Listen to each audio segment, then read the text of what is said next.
तो ये मतलब सिर्फ राजनीतिक नफे के लिए जातिगत राजनीति कर रहे हैं आप। राजीव रंजन ये आरोप लगा रहे हैं कि वाजपेयी। देखिए, सबसे पहले मजेदार बात क्या है जाति आधारित गणना से परहेज, लेकिन प्रधानमंत्री जी की जाति बताई जानी चाहिए। यह अलग बात है कि उत्पन्न हुए सवर्ण कुल में और पिछड़े वर्ग पर अपना आधिपत्य बढ़ाने के लिए, प्रभाव बढ़ाने के लिए, वोट की राजनीति में इस्तेमाल करने के लिए उन्होंने अपनी जाति को पिछड़े वर्ग में शामिल कराया। अब दूसरी तरफ देश के महामहिम राष्ट्रपति का नाम भी आप आदिवासी राष्ट्रपति आप उपलब्धि के तौर पर बताते हैं कि हमने देश को दिया। अब मैं कुछ बानगियां देता हूं। मैं देखता हूं जब कर्नाटक के चुनाव में भारतीय जनता पार्टी के नेताओं के दम्भ भरे बयान आ रहे थे, लिंगायत समुदाय हमारे साथ है। क्या हुआ कर्नाटक में? लिंगायत, वोकालिगा, कुर्बा या अन्य पिछड़ी जातियां या अल्पसंख्यकों का, दलितों का, सबका वोट वहां कांग्रेस को मिला। आप एक खास समूह की बात करते रहे और कोशिश ये करते रहे कि उसके बल पर आप वहां का चुनाव निकाल लें। जनता भ्रष्टाचार, महंगाई, सरकार के निकम्मेपन को लेकर और जो धार्मिक आधार पर जो आप वहां एक वातावरण पैदा करने की कोशिश कर रहे थे, उसके खिलाफ वहां की जनता ने वोट किया। तो मतलब आप कह रहे हैं दरअसल कर्नाटक की लड़ाई मंडल बनाम कमंडल थी। एक तरह से कर्नाटक की लड़ाई मंडल बनाम कमंडल थी। राजीव रंजन, देखिए, नहीं, मैंने ये कहा कि सबने वोट किया और मुद्दे भी बेहद अहम थे जो सत्तारूढ़ सरकार दल के खिलाफ वहां थे। इन दोनों ने मिल करके भारतीय जनता पार्टी को एक शर्मनाक पराजय की ओर धकेल दिया। अब मैं कुछ बात कहना चाहता हूं।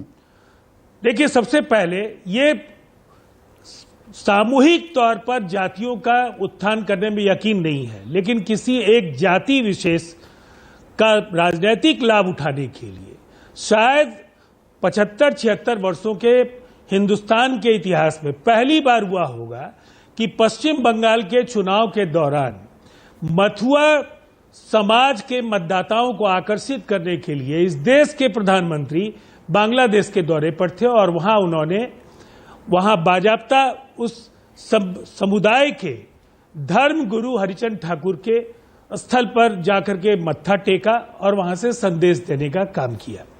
दूसरा उदाहरण, मणिपुर अगर जल रहा है या हम कहें कि कुछ हद तक उपद्रव कम हुआ है अभी, लेकिन एक अलगाव या एक विभाजन की जो बुनियाद है वो भारतीय जनता पार्टी की अदूरदर्शिता की वजह से वहां पड़ गई है। अब हम एक तरफ मैतेई, आपको तो ये दिखा कि 50% आबादी है। हाँ, इस आबादी से बाकी जो अल्पसंख्यक समूह है उनका नुकसान हो तो मैतेई समूह को खुश करने के लिए नागा, कुकी या इस तरह की जो भी जनजातीय जो समूह थे उन पर सरकार समर्थित हिंसा में शामिल होने का आरोप है और उन समूहों के अधिकारियों, न्यायिक अधिकारियों, पुलिस अधिकारियों तक को नहीं बख्शा गया। और ये भारतीय जनता पार्टी तो है। अजय आलोक, एक मिनट सुनिए ना राजीव रंजन, आरोप आप पर भी है कि ये सुविधा की राजनीति कर रहे हैं। और जो हम जी रोहिणी आयोग की भी बात कर रहे थे कि कितनी जातियों को कुछ नहीं मिला, तो जिन राजनीतिक परिवार जो आजकल विपक्षी एकता की दरकार करते घूम रहे हैं, उसमें तेजस्वी यादव या लालू प्रसाद यादव का परिवार, मुलायम सिंह यादव का परिवार, पिछड़ी जाति में जो ये 25% जातियां हैं जो सारी मलाई काट रहे हैं, वो यही तो लोग हैं। और बीजेपी तो ये भी आरोप लगा रही है कि अंतरिम रोक लग गई। सबसे पहली पटना हाईकोर्ट ने आपकी जातीय जनगणना पर अंतरिम रोक इसलिए भी लगाई क्योंकि दलीलें ढंग से पेश नहीं की, आपने मजबूती से अपना पक्ष रखा ही नहीं। आप घड़ियाली आंसू बहा रहे हैं, दिखावा कर रहे हैं जातीय जनगणना को लेकर। नहीं,